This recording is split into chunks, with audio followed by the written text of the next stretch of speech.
Dans cette vidéo, je vais vous montrer comment doubler un top sans manches et avoir des finitions nickel. Alors là, j'ai assemblé mon top tissu et mon top doublure par l'encolure. Je l'ai retourné sur l'endroit et j'ai bien repassé.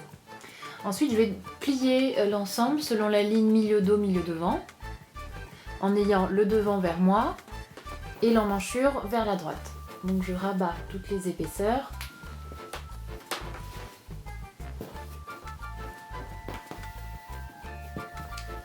En superposant mes emmanchures. Ensuite, je vais prendre l'épaisseur du dessous, donc ici la doublure, et je vais la faire passer par la gauche sur le dessus et sur tout le long.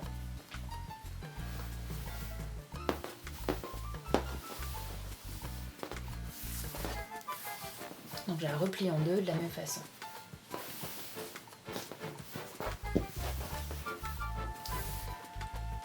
Ensuite, je vais rabattre vers le milieu les deux épaisseurs du milieu, donc une doublure, un tissu, pour éviter qu'elle me gêne.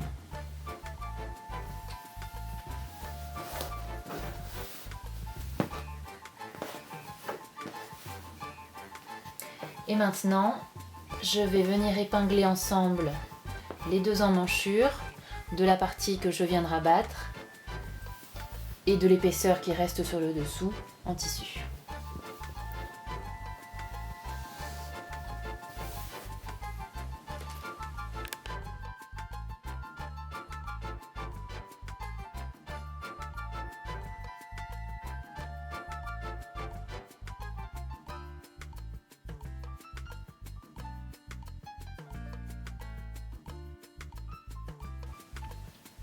J'ai donc piqué les deux empiècements ensemble. Et maintenant, je vais venir diminuer la marge de couture de moitié.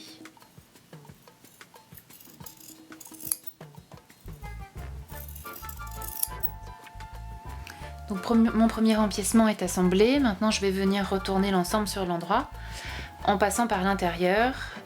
Donc là, je passe ma main entre les deux épaisseurs. Je viens chercher les épaisseurs du dos qui sont là-haut et je passe le tout par l'épaule. Voilà, je mets sur l'endroit. Et donc je retrouve ici mes deux empiècements assemblés. Donc maintenant pour l'autre côté, je vais procéder de la même façon, sauf qu'au lieu d'avoir les emmanchures repliées sur la droite, je vais les avoir vers la gauche. Donc toujours sur cette ligne milieu dos, milieu devant. Je plie le tout en deux, donc cette fois-ci emmanchure vers la gauche. Je viens prendre l'épaisseur du dessous pour la passer sur le dessus, sur tout le long.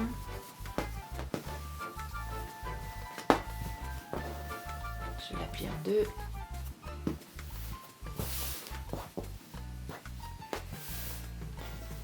Je rabats vers l'encolure les deux épaisseurs qui sont donc cousues ensemble pour éviter qu'elles ne me gênent.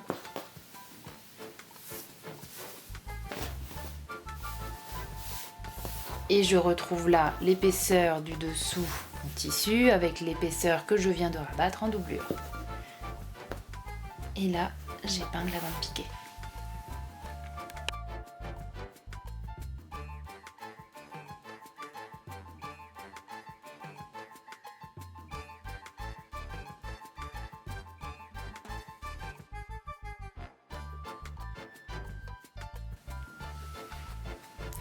J'ai donc piqué les deux empiècements ensemble.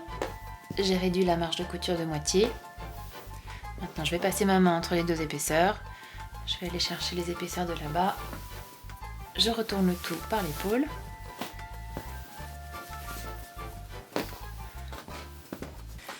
Mes deux empiècements de chaque côté sont assemblés. J'ai retourné, j'ai repassé. Maintenant, je vais m'occuper des côtés.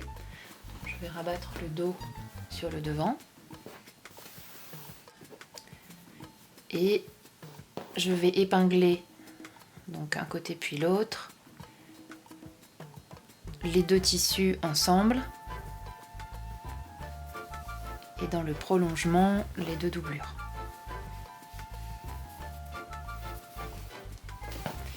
Je vais bien faire correspondre ici les coutures des empiècements. J'épingle et ensuite je vais pouvoir venir piquer d'un seul tenant.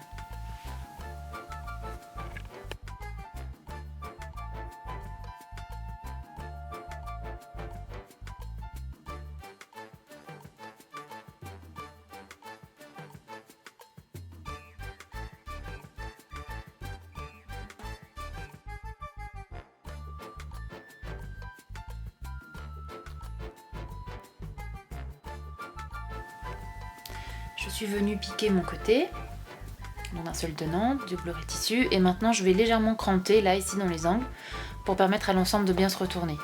Donc je fais 2 entailles de 5-6 mm environ sur la doublure et idem sur le tissu.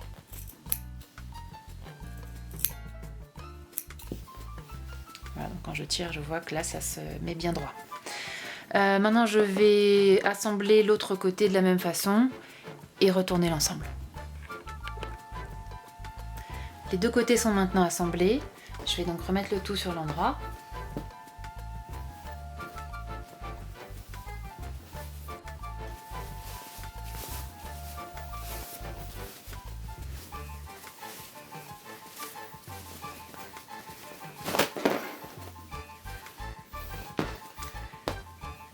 Et pour terminer joliment, je vais repasser au fer chaque côté en ouvrant en fait les marges de couture.